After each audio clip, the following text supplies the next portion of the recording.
Bonjour Monsieur Gaïa. Oui, bonjour. Comment allez-vous? Bien. Ok, merci de nous accorder ce temps d'entretien. Vous êtes présent dans le cadre de la réunion annuelle des experts de la culture des États membres de l'UEMOA. Tout à fait. Vous êtes directeur des affaires juridiques au bureau des droits d'auteur togolais. Oui.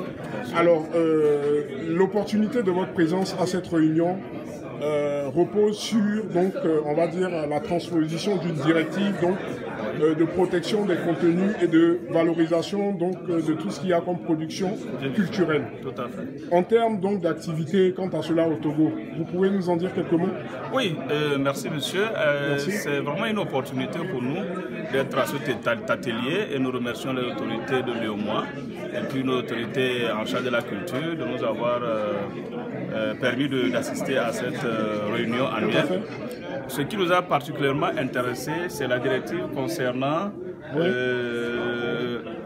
l'audiovisuel, la protection de l'œuvre de l'audiovisuel par le droit d'auteur des droits voisins. Tout à fait. Cette directive est très importante pour nous parce que dans certains pays comme le nôtre, nos tests en la matière sont dépassés. Oui. Et une telle directive nous permet quand même d'avoir des bases légales pour étoffer notre projet de loi. Parce que je voudrais vous apprendre que les plus hautes autorités de la culture ont actuellement en souci de revoir nos tests et de les mettre au niveau international.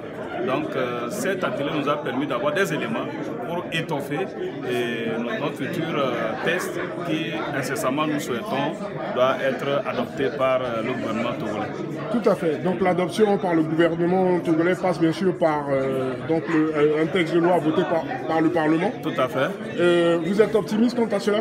Nous sommes très optimistes parce que la perception des droits audiovisuels pose pas mal de problèmes dans la plupart de nos pays, et de nos sociétés de gestion collective, parce qu'il s'agit des opérateurs internationaux qui déversent leur contenu sur notre territoire.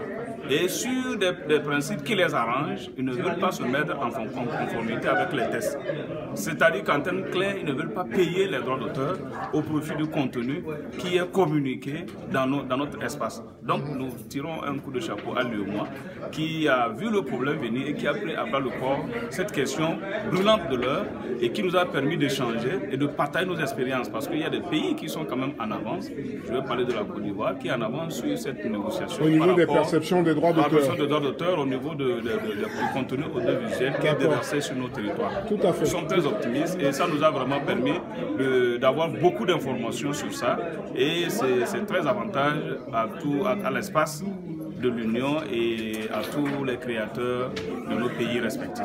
Merci monsieur. Avant de vous laisser continuer, pouvez-nous citer quelques attraits en termes de production culturelle au Togo qui peuvent assurer on va dire une bonne représentativité au sein de l'espace intégré? Alors, le Togo a beaucoup de richesses culturelles, et que ce soit au niveau des œuvres musicales, des œuvres cinématographiques, ou même du folklore. Le Togo a beaucoup de richesses folkloriques qui intéressent